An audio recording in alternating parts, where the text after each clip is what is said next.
గత నెలలో నేను ఒంగోలు పర్యటనకి వెళ్ళాను. నేను వెళ్ళే ఒక రోజు ముందు ముఖ్యమంత్రి గారు ఒంగోలుకి వచ్చారు.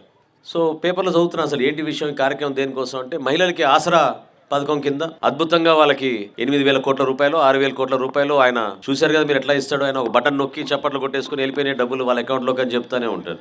ఆ కార్యక్రమాని కోసం ఆయన ఒంగోలుకు వచ్చారు. 30,000 మంది మహిళలు వచ్చారు ఆ మీటింగ్కి. పోలీసులు ఎంతమంది ఉన్నారు తెలుసా?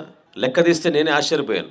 అధికారికంగా వచ్చిన లెక్క ఇది. 32,000 మంది పోలీసుల్ని రాష్ట్ర వ్యాప్తంగా తీసుకొచ్చి ఆ మీటింగ్ జరుపుకున్నారు. అసలు ఏమైపోతుంది మన వ్యవస్థ చెప్పండి? ఈ విధంగా ప్రజానికానికి దూరం అయిపోయి కేవలం వాళ్ళ పబ్బం గడుపుకుంటూ వాళ్ళ ఆలోచనల మేరకు వాళ్ళ చట్టాలని ఉపయోగించుకుంటూ చివరికి శాసనసభ సమావేశాలని కూడా ఏ విధంగా నిర్వహిస్తున్నారు మీ అందరు చూశారు. గతంలో ఎవరైనా పొరపాటున ఒక నోరు జారి గారు అనే బదులు వాడు అన్నారనుకోండి, తక్షణమే అధ్యక్షాన్ని మైక్ తీసుకుని క్షమాపణ కోరి అప్పటికప్పుడే అపాలజీ చెప్పేవాళ్ళు శాసనసభలో. అటువంటి శాసనసభ ఉండేది మనకి ఆంధ్రప్రదేశ్కి ఎంతో గౌరవంగా, మన తెలుగు ప్రజల కోసం.